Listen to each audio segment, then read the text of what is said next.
दोस्तों मैं हूं शिवा और आप हो यूट्यूब इस पर। आपको पता है आज क्या हुआ? एल्विश यादव और शुभमन गिल बहुत बुरी तरह से एक्सपोज हो गए। सौरव जोशी ने कंट्रोवर्सीज पर अपना रिप्लाई दे दिया और क्रेजी दीप ने अनाउंस किया कि वो गवर्नमेंट के अगेंस्ट एक ह्यूज प्रोटेस्ट करने जा रहे हैं। तो दोस्तों हम इसके साथ साथ और भी बहुत सारी अपडेट्स पर बात करेंगे, पर उससे पहले एक छोटी सी रिक्वेस्ट। हमारे काफी सारे भाई हमारी वीडियोस तो रेगुलर देखते हैं और उन्हें वीडियोस भी काफी पसंद आ रही है, पर वो वीडियोस में इतने ज्यादा खो जाते हैं कि वो चैनल को सब्सक्राइब करना ही भूल जाते हैं। तो दोस्तों बस एक सेकंड लगेगा, अभी चैनल को सब्सक्राइब करके बेल आइकन प्रेस कर लीजिए ताकि ऐसी इंटरेस्टिंग और इंपॉर्टेंट अपडेट हम आप तक पहुंचा सके हर रोज, वो भी सबसे पहले। तो चलिए सबसे पहले बात करते हैं ध्रुव राठी के बारे में। तो अभी ध्रुव राठी ने अनंत अंबानी को पोक कर दिया। दोस्तों अनंत अंबानी का वो चिकन रेस्क्यू तो आपको याद ही होगा, हमने लास्ट वीडियो में आपको बताया था, जिसको लेकर के काफी कंट्रोवर्सी भी हो गई थी। तो अभी इस चीज पर ध्रुव राठी ने भी रिएक्ट कर दिया है। वो क्या बोलते हैं मैं आपको थोड़े से क्लिप दिखाता हूँ, आप देखो जरा। देखो मैं भी वेजिटेरियन हूँ, कोई मीट नहीं खाता, लेकिन इस बात में कोई सेंस है? ये जो मुर्गियां हैं इन्हें ब्रीड ही इसलिए किया जाता है कि लोग इन्हें मारकर खा सके। अगर आप एक ट्रक की मुर्गियों को बचा लोगे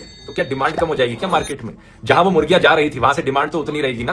कोई और ट्रक आ जाएगा, ट्रक वाले उल्टा सोचेंगे, इसे देखकर हम और मुर्गियां भर के लेकर जाते हैं इस रास्ते पर, पता नहीं कौन कोई अमीर आदमी हमें सड़क पर देख के मुर्गियां खरीद ले। लेकिन क्या एक्चुअली में इससे जानवर बच रहे हैं? बिल्कुल भी नहीं बच रहे। अनंत अंबानी से मैं कहना चाहूंगा, अगर आप सही में परवाह करते हो जानवरों की तो अपने जियो मार्ट पर चिकन क्यों बेच रहे हो? हटा दो जियो मार्ट से चिकन।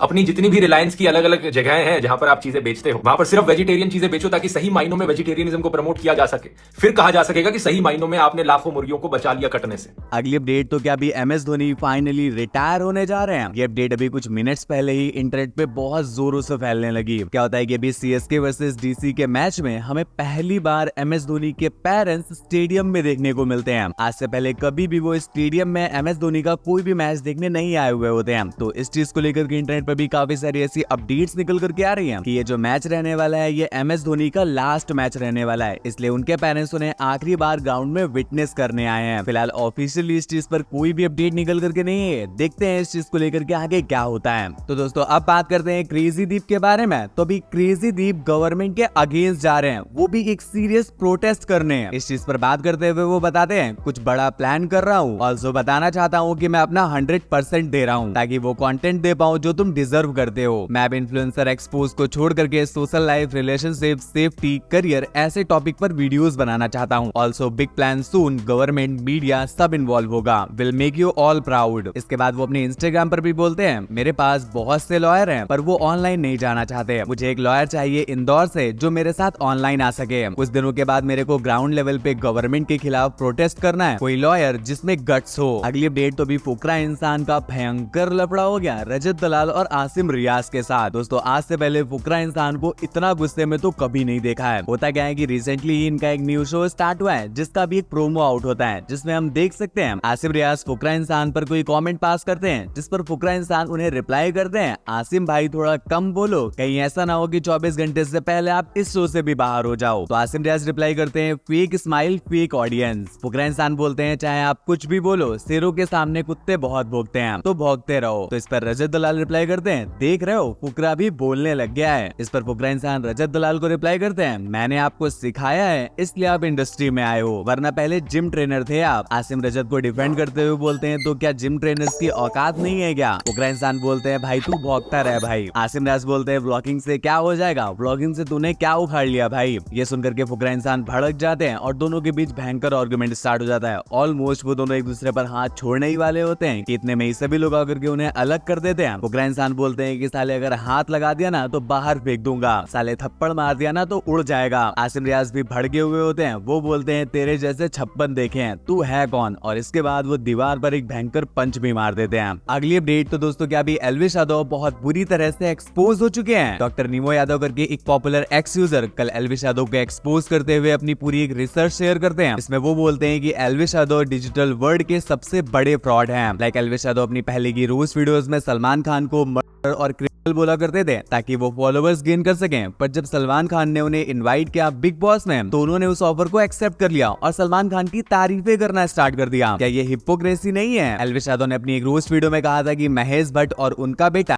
हेडली के साथ लिंक है। पर जब एल्विश यादव उनके सामने प्रेजेंट होते हैं तो एल्विश यादव इन चीजों को लेकर के क्वेश्चंस करने के बजाय उनकी तारीफें करना स्टार्ट कर देते हैं। एल्विश यादव हिंदू गॉड्स के नाम वाली टी शर्टें और कपड़े बेच करके पैसे बनाते हैं, जबकि प्रेमानंद जी महाराज ने एल्विश यादव को डायरेक्ट करते हुए एक वीडियो बताई थी और ये रिक्वेस्ट करी थी कि प्लीज कोई भी ऐसे कपड़े ना बेचे जिसमें हिंदू गॉड्स के नेम लिखे हो। पर एल्विश यादव नहीं सुनते हैं, वो हिंदू गॉड्स के नाम पर अपना बिजनेस चलाना चालू रखते हैं। क्या वो प्रेमानंद जी महाराज से भी बड़े हैं? सुशांत सिंह राजपूत केस में रिया चक्रवर्ती पर जब मीडिया ट्रायल चल रहे थे तब एल्विश यादव ने बहुत ज्यादा मॉक किया था। पर रिसेंटली जब सीबीआई ने अपनी फाइनल रिपोर्ट सबमिट करी और रिया चक्रवर्ती को ग्रीन चिट दे दी तो एल्विश यादव ने एक भी बार माफी नहीं मांगी उन निगेटिव कैंपेन्स के लिए जो उन्होंने रिया के अगेंस्ट में चलाए थे। एल्विश यादव खुद को सनातनी बोलते हैं और अपने फॉलोअर्स से बोलते हैं कि हिंदूज को सपोर्ट करो। यहाँ तक वो अपने फॉलोअर्स से बोलते हैं कि मुनावर फारूकी के अगेंस्ट में वोट करो। पर जब एक क्रिकेट लीग उनके मुंह पर पैसे फेंकती है तो वो एक मुस्लिम मुनावर फारूकी को अपना बेस्ट फ्रेंड बना देते हैं और उसकी तारीफें करना स्टार्ट कर देते हैं। एल्विश यादव ने कभी हिंदुइज्म को तो प्रमोट नहीं किया है, पर जब उन्हें पैसे दिए जाते हैं तो वो नेशनल टेलीविजन पर इस्लामिक कल्चर को जरूर प्रमोट करने लग जाते हैं उनके जैसे कपड़े पहनकर। अगर आप मुझ पर विश्वास नहीं करते हो तो ये पिक्चर देख लो। एल्विश यादव ने कंट्री के लिए और कंट्री के इश्यूज के लिए आज तक कुछ भी नहीं किया है। जब हमारा देश कोलकाता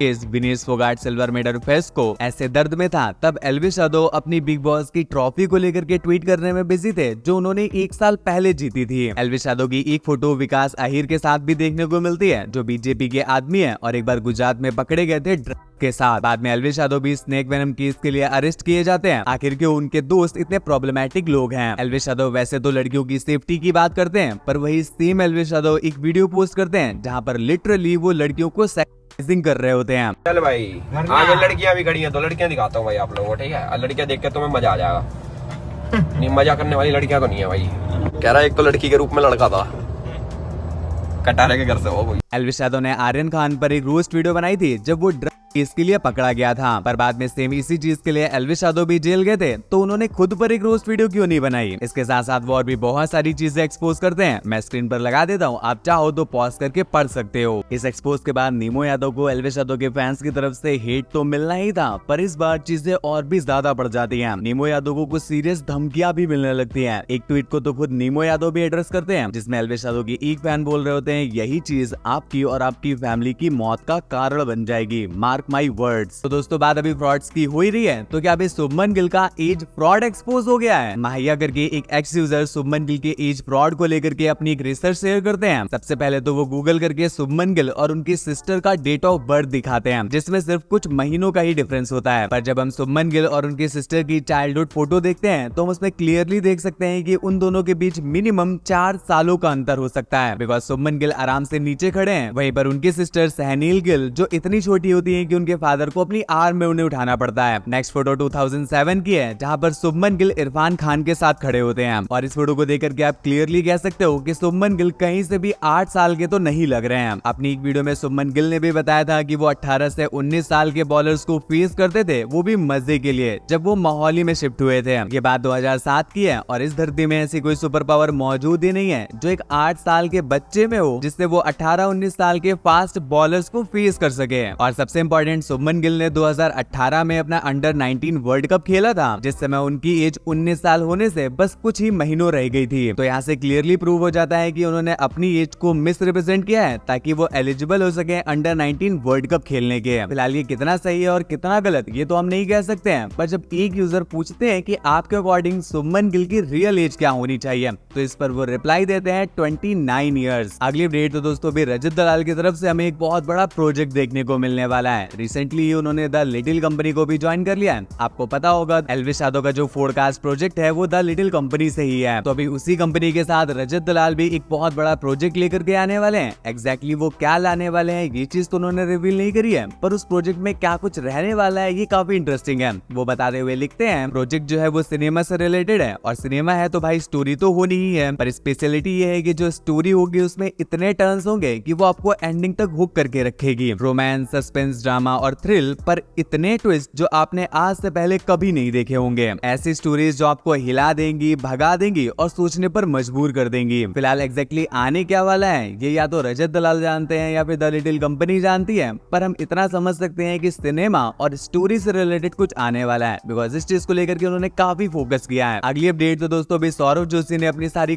कंट्रोवर्सीज को लेकर के अपना रिप्लाई दे दिया है। रिसेंटली ये सौरभ जोशी द थगेश के शो में गए हुए होते हैं, जहां पर एक सेगमेंट में जब थगेश उनसे क्वेश्चन करते हैं कि उनसे रिलेटेड इतनी सारी कंट्रोवर्सीज आती रहती हैं, तो इन पर उनका क्या रिएक्शन है। तो इस पर रिप्लाई देते हुए सौरभ जोशी क्या बोलते हैं, आप देखो जरा। भाई आप और कंट्रोवर्सी साथ में ही चलती है, चाहे आप उसमें घुसो या ना घुसो।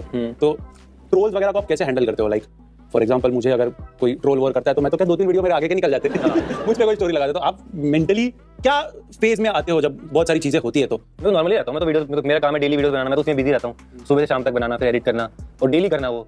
तो मैं तो ध्यान ही नहीं दे पाता ज्यादा, तो मेरे को इतना फर्क नहीं पड़ता है। जैसे भुट्टा वाला अभी हुआ था कंट्रोवर्सी आपका, पहली बार आपको वो रूप में देखा मैंने, अरे इसको क्या हो गया? वो तो पूरा नहीं दिखाया मैंने। हाँ, क्या था पूरा वीडियो कुछ बता व्यूज अगर कुछ बता तो क्या हुआ था?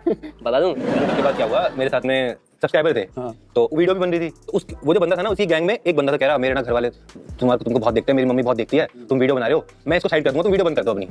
मेरे घर वाले देख लेंगे, मेरे घर वाले, मेरी मम्मी मेरे को छोड़ेगी नहीं, तुम वीडियो बंद कर दो। तो मैंने वीडियो बंद करी, तब उसी की ग्रुप का कोई बंदा आया, उसको साइड करा, उसको समझाया। भुट्टा तो खाने देना चाहिए लेकिन भाई को यार, ये नहीं करना चाहिए था। पूरा वीडियो में दिख रहा था कि भाई को भुट्टा खाना है बारिश में, पर मत देखना व्लॉग, मत देखो मेरे को खाना है तो इज्जत खाते बोल रहे थे। हाँ, आपके साथ तो भी ऐसा हुआ है कोई धमकी वमकी वाला सीन? बहुत होते हैं। हाँ, कॉलेज में भी हुआ है काफी। क्या हुआ था एग्जैक्ट? मतलब ऐसे लड़ाई तो कभी नहीं करी मैंने कभी चीजें, बट ऐसे बहस हुई है बहुत। कर नहीं पाया उनका रोज करना है, क्या कर रहे हैं मैं जाके इसकी बहुत पिटाई होने वाली है पीयूष की। चलो उनके फोकस करते हैं, बताओ। बट कभी ऐसे सिचुएशन आउट ऑफ कंट्रोल चली ही गई हो कि अब तो दे ही दूं? नहीं, ऐसा नहीं करते, ऐसा नहीं कर सकते। टाइगर श्रॉफ वाली एक किक दे दूं किसी को? नहीं, लड़ाई कभी नहीं करी, कभी नहीं। मैं तो हाथ धो लेता हूं भाई, तुम्हें ठीक हो, सॉरी मांग लेते हैं। वो तो मेरे भुट्टे वाले।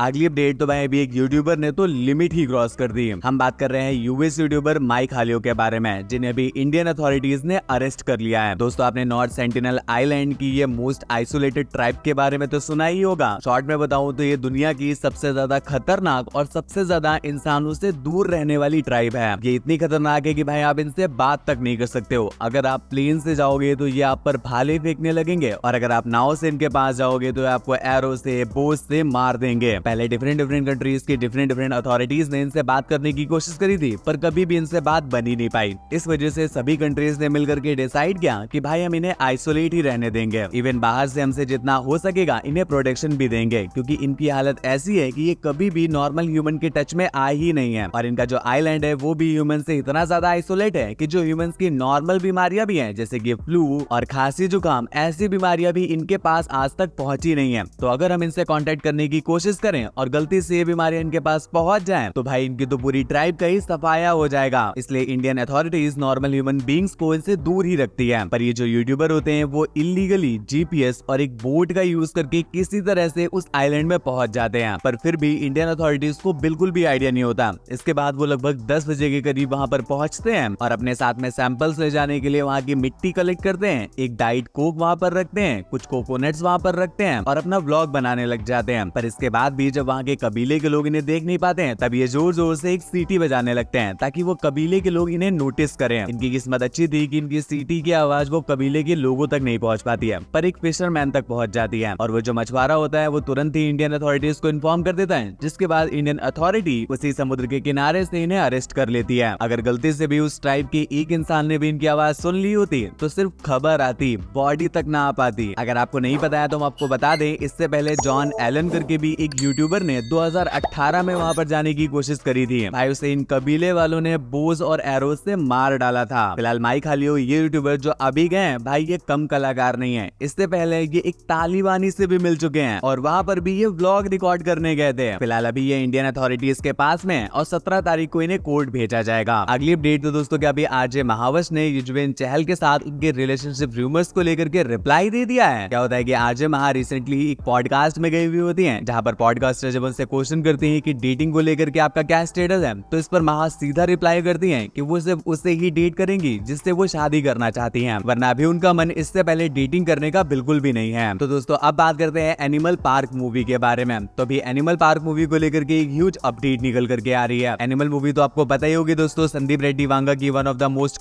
कंट्रोवर्शियल मूवीज में से एक है जिसमें रणवीर कपूर का हमें एक टॉक्सिक मैस्कुलिन पर्सनैलिटी वाला रोल देखने को मिलता है। तो उसी मूवी को लेकर के एक ह्यूज अपडेट आ रही है कि संदीप रेड्डी वांगा एनिमल पार्क में क्रिस्टियन बाले या बोले तो क्रिस्टियन बेल को भी कास्ट में लेने वाले हैं। इनको तो आप जानते होंगे दोस्तों, इंस्टाग्राम पर जितनी भी सिग्मा मेल वाली मीम्स आती है उसमें तो ये हमें देखने को मिलते ही हैं। दोस्तों वीडियो में आगे बढ़ने से पहले चलिए चेक करते हैं आपका सोशल मीडिया IQ। क्या आप सिर्फ एक यूट्यूबर की नोज देख करके बता सकते हो कि वो कौन से यूट्यूबर है? अगर बता सकते हो तो बताओ। ये जो फोटो आप अभी स्क्रीन पर देख रहे हो ये एक पॉपुलर यूट्यूबर के नोज की फोटो है। आपका जो भी आंसर हो नीचे कमेंट्स पे बताना। फिलहाल हमारी कल वाली वीडियो के स्माइल वाले क्वेश्चन के बेस्ट आंसर्स हैं प्रदीप कौशिक के और HP व्लॉग्स के। तो दोस्तों बस फिलहाल की वीडियो में बस इतना ही। ऐसी और भी ज्यादा इंटरेस्टिंग और इंपॉर्टेंट अपडेट्स के लिए ध्यान से चैनल को सब्सक्राइब करके बेल आइकन प्रेस कर लेना। रिलेटेड वीडियोस के लिए आप हमारे टेलीग्राम चैनल को भी ज्वाइन कर सकते हो। मुझसे बात वगैरह करना चाहते हो या कोई न्यूज सबमिट करना चाहते हो तो आप मेरे इंस्टाग्राम पर भी आ सकते हो। मेरा इंस्टा यूजर नेम है आपका शिवाय, जो कि आपको स्क्रीन पर दिख रहा है। सभी सोशल मीडिया के लिंक नीचे डिस्क्रिप्शन में दिए हुए हैं।